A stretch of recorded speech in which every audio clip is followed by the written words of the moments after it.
역대하 1장부터 9장까지 솔로몬의 이야기를 통하여서 하나님께서는 하나님의 백성, 그리고 하나님의 구원을 받은 자, 하나님의 돌이킴을 받아서 회복의 땅, 약속의 땅으로 다시 돌아온 자들에게는 솔로몬을 통하여서는 거룩한 정체성과 거룩한 사명이 있다라는 것을 가르쳐 주셨습니다. 그들이 왜 바벨론에서 세상으로부터 구원받았고 돌아왔는가? 그것은 그들의 거룩한 정체성과 사명이 있다는 것. 성전을 짓고 거룩을 지키며 하나님과의 관계를 지키는 거룩한 사명이 있다는 것을 보여주기 위하여서 하나님은 솔로몬을 우리에게 보여주셨습니다. 그리고 10장부터 어제 본문 말씀까지 12장까지 3장에 걸쳐서 나오는 그의 아들, 솔로몬의 아들 르호보암을 통해서는요, 거룩한 하나님의 택하심이 있다는 거예요. 그죠? 열왕기는 북이스라엘과 남유다의 역사를 같이 혼합하여서 우리에게 제시를 합니다. 그러나 역대기는요, 오직 다윗의 후손들, 그래서 유대 나라에 관해서만, 다윗의 가문에 관해서만 이야기를 해요. 그래서 하나님의 선택하심이 있고, 특별히 우리는 르호보암을 통해서 어떻게 어제 말씀을 통해서 결론을 내렸습니까? 하나님이 선택하신 자에게는 은혜가 있다는 거예요. 불순종과 죄악과 여러 가지 상황 속에서도 그들에게는 끊임없이 하나님이 은혜를 주신다는 거예요. 중요한 선택을 해야 하고 바른 길을 걸어가야 할 때면 하나님은 언제나 개입하셔서 바른 길을 갈 수 있도록 은혜를 베푸시고, 또한 그들이 회개하고 겸비하고 하나님께 돌아오기만 한다면 하나님은 그들을 회복시켜 주시는 은혜, 그들이 하나님께 순종하기만 한다면 다시 강성함을 회복해 주시는 은혜가 우리가 악하다라고 생각했던 그 르호보암, 하나님의 선택한 사람에게 있다라는 것이죠.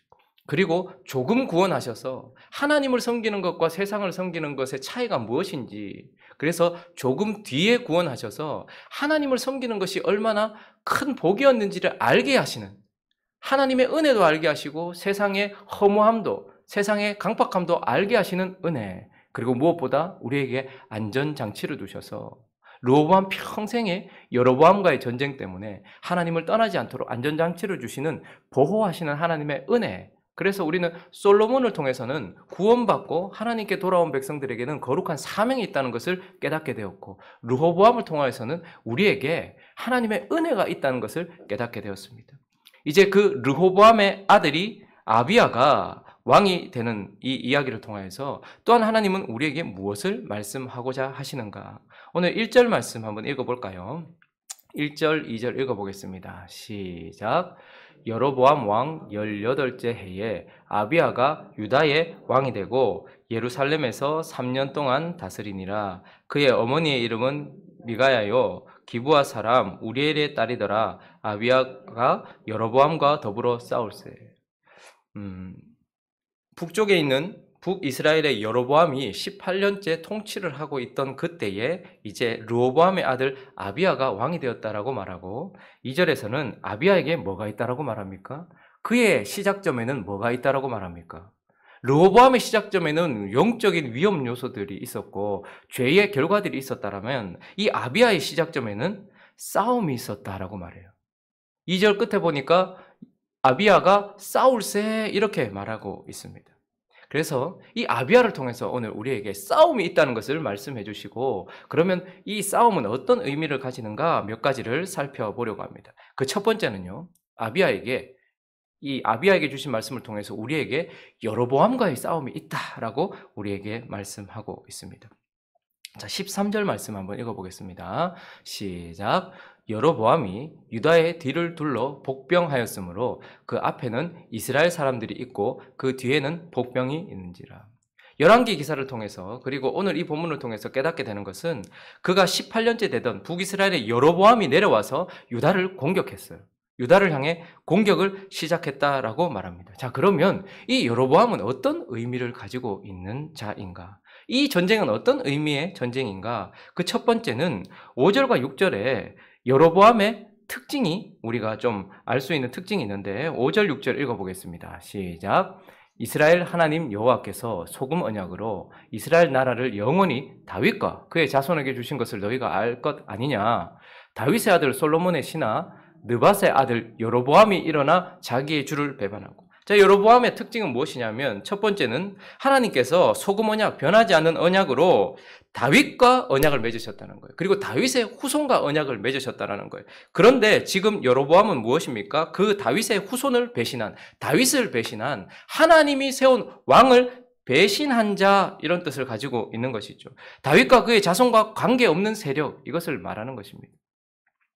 하나님이 세우신 왕을 떠난 자, 그리고 하나님이 세우신 왕을 배신한 자, 하나님이 세우신 왕과 상관없는 자. 지금 우리로 말한다면 다윗의 후손이신 예수 그리스도를 떠난 자, 그를 배반한 자, 그의 통치 아래 있지 않은 자, 순종하지 않는 자, 이런 의미를 가지고 있는 것입니다.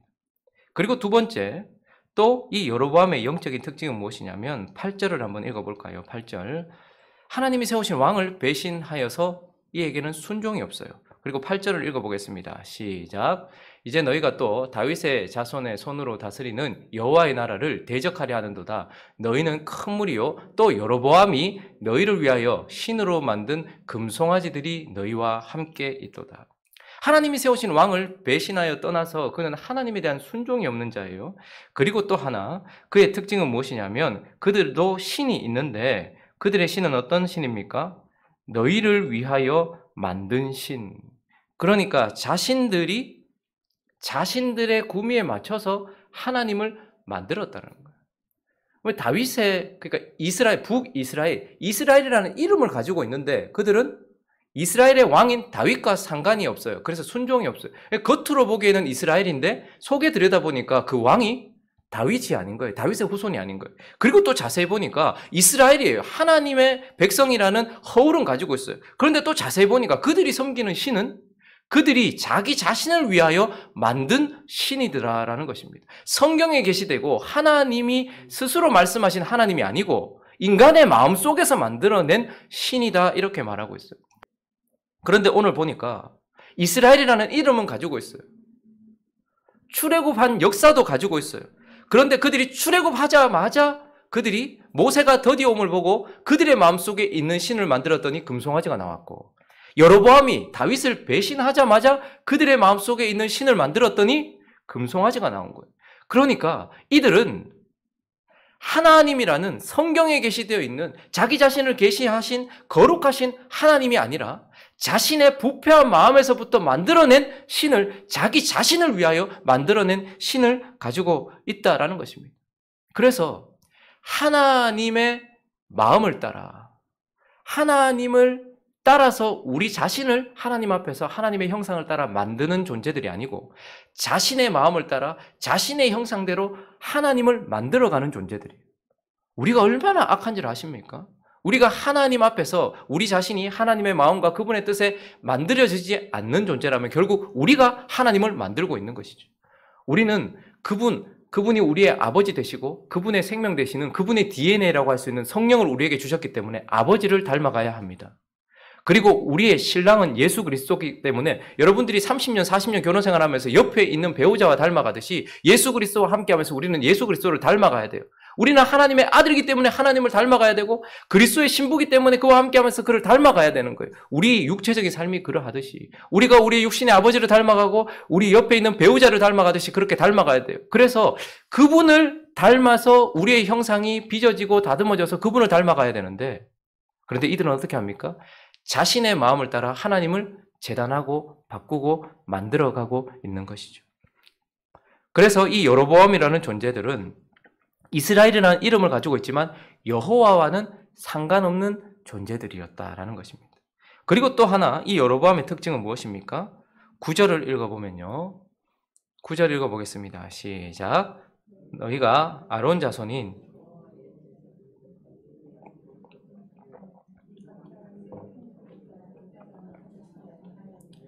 누구를 막론하고 어린 수송아지 한 마리와 순양 7마리를 끌고 와서 장립을 받고자 하는 자마다 허무한 신들의 제사장이 될 수 있도다.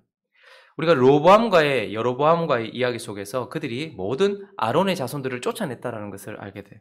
그래서 그 자리를 비워둔 것이 아니고 그들은 어떻게 합니까? 이제 스스로가 어린 수송아지 1마리와 순양 7마리를 끌고 와서 내가 제사장 하겠습니다 라고 스스로가 자기가 하나님의 제사장이라고 말하는, 그래서 아론의 자손과 상관없이 하나님이 세우신 지도자들이 아니고 하나님이 세우신 사역자들이 아니고 스스로가 땅에 의하여서, 땅에 있는 사람이 자기 자신이 세우기도 하고 그 사람을 마음에 들어하는 사람들의 무리가 세운 제사장들에 의하여서 예배가 드려지고 있는 것입니다.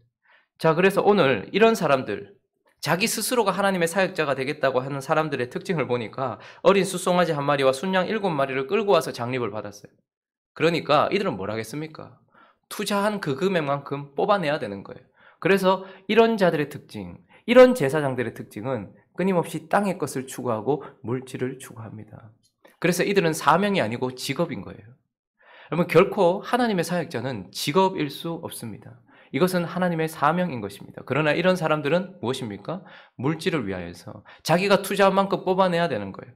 그래서 이런 사람들을 주변에 가보면 결국 사역의 끝에는 뭐냐면 돈이 있는 것입니다. 그리고 또 이러한 사람들은 자기가 땅에 있는 사람들에 의해서 세워졌기 때문에 어떻게 할까요? 초점이 하늘을 섬기는 것이 아니고 하나님을 섬기는 것이 아니라 사람들을 섬겨요. 그래서 이들의 캐치프레이즈는 뭘까요? 성도들이 행복하게, 하나님을 기쁘시게, 그리고 하나님을 기쁘시게 함으로 말미암아 하나님에 의하여서 성도들이 기뻐야 돼요. 그런데 이들은 하나님을 기쁘시게 하는 거 없어요. 성도들이 즐거워하면 다 되는 거예요. 그래서 사람에게 맞춰져 있는 겁니다.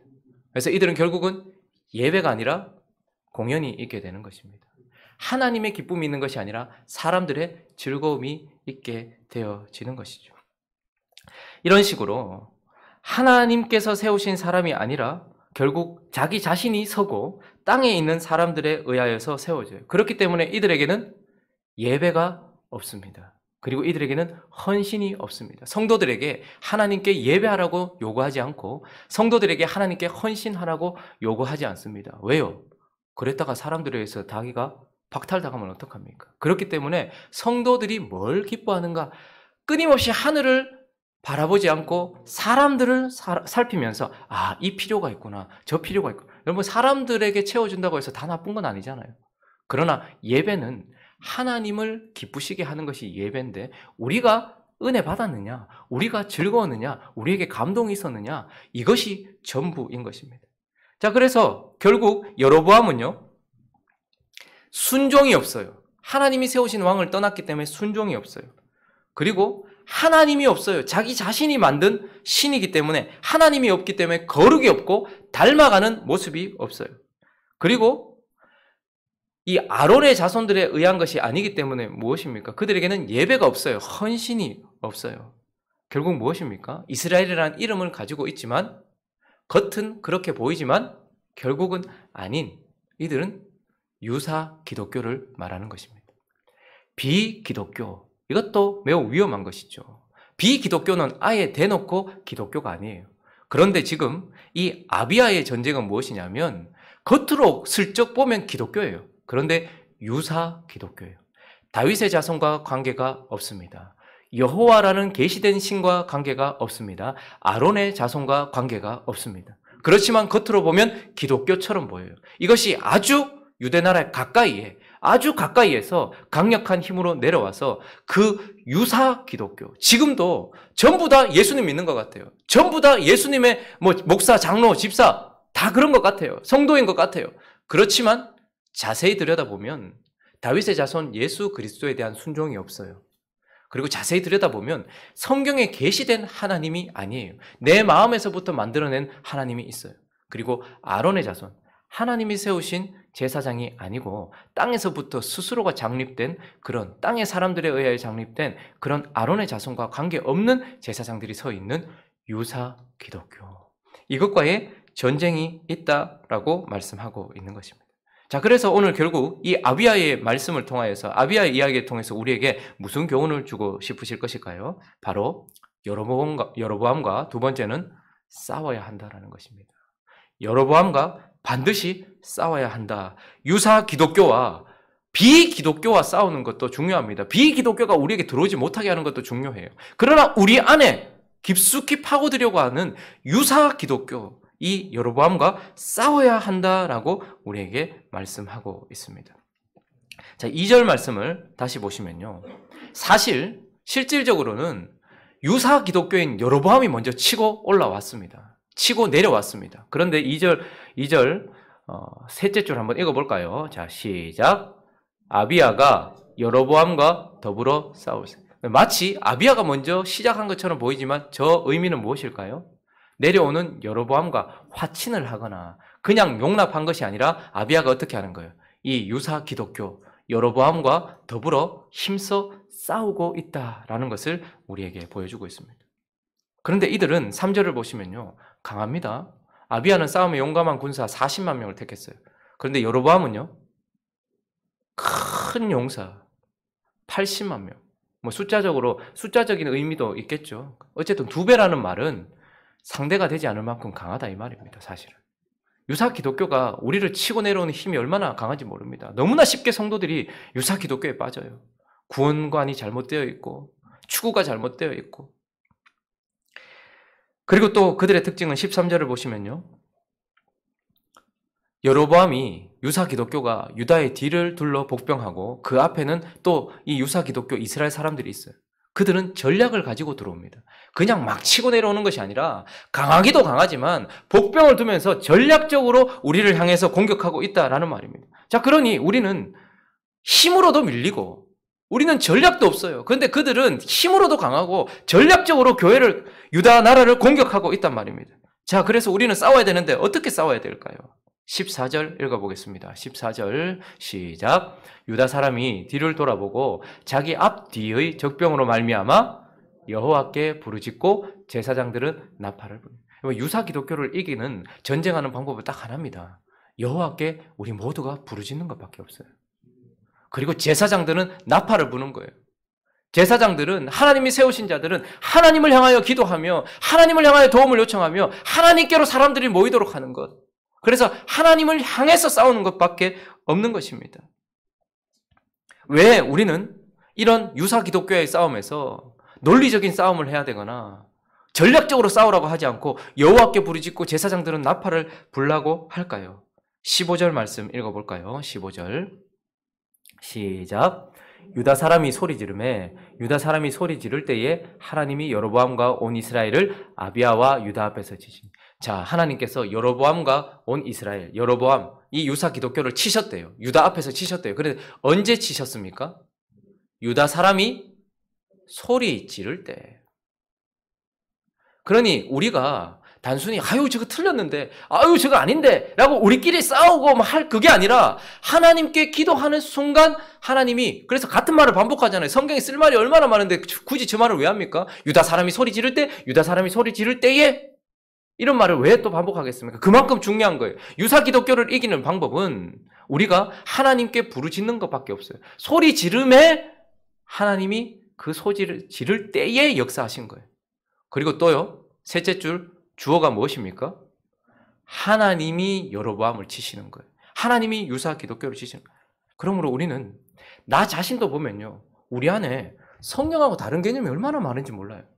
특히 오래 신앙생활을 하면 할수록 하나님이 나를 만든 게 아니고 내가 하나님을 만들어 놓으니까 신앙생활 오래 했는데 그 목사 안에 유사 기독교, 그 장로님 안에, 그 권사님 안에, 그 집사님들 안에 유사 기독교가 얼마나 많은지 몰라요. 우리 안에도 마찬가지일 겁니다. 그래서 우리는 그 유사 기독교와 힘써 싸워야 하는 것입니다. 내 안에 있는 여로보암, 우리 안에 있는 여로보암 싸워야 하는 것이죠. 여호와께 부르짖어 싸우는 저와 여러분 되시기를 예수 그리스도의 이름으로 축원합니다.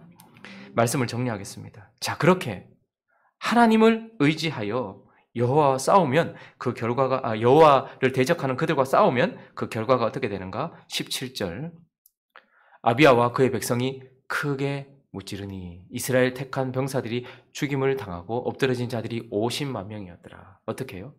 유사 기독교가 참 강해요. 교회 안에 깊숙이 뿌리 박고 있어요. 지금도. 그런데 하나님은 우리가 하나님을 의지하여 싸울 때 분명히 승리를 주신다라고 말하고 있습니다. 아유, 저렇게 왜곡되어 있냐? 저렇게 성경을 저런 식으로 보냐? 그렇지만 하나님이 승리를 주신다라고 말하고 있습니다. 그리고요. 20절요. 우리가 유사 기독교와 여로보암과 싸울 때 첫째 줄 읽어보겠습니다. 시작. 아비야가 20절요.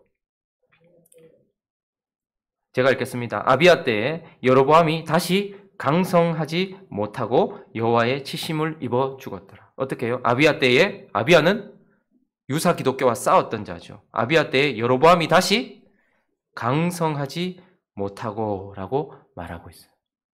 다시는 강성하지 못했다. 유사 기독교가 우리 안에서 힘을 쓰지 못하도록 하나님께서 은혜를 베풀어 주실 것입니다. 언제요? 우리가 여호와 의지하여 싸울 때 승리도 주시고 그 승리를 유지하게 하시고 마지막으로 역대하 14장 1절이 있습니다. 시작. 아비야가 그의 조상들과 함께 누움에 다윗성에 장사되고 그의 아들 아사가 대신하여 왕이 되니 그의 시대에 그의 땅이 10년 동안 평안하니라. 평안은 바로 싸움의 결과로 오는 것입니다. 솔로몬이 비거룩과 싸웠고 르호보암이 비거룩과 싸웠으며 아비야가 유사거룩과 싸웠을 때에 우리에게 평안을 주신다라고 말씀하고 있는 것입니다. 오늘 이 아침에 성도라는 이름을 가지고 교회라는 이름을 가지고 교회 안에서 쓰는 직분을 가지고 있다고 우리가 다 괜찮은 것은 아님을 기억하면서 나 안에 있는 여로보암과 싸우시기를 바랍니다. 그리고 싸워서 승리하여 평안을 누리는 이번 한 주 되시기를 예수 그리스도의 이름으로 축원합니다.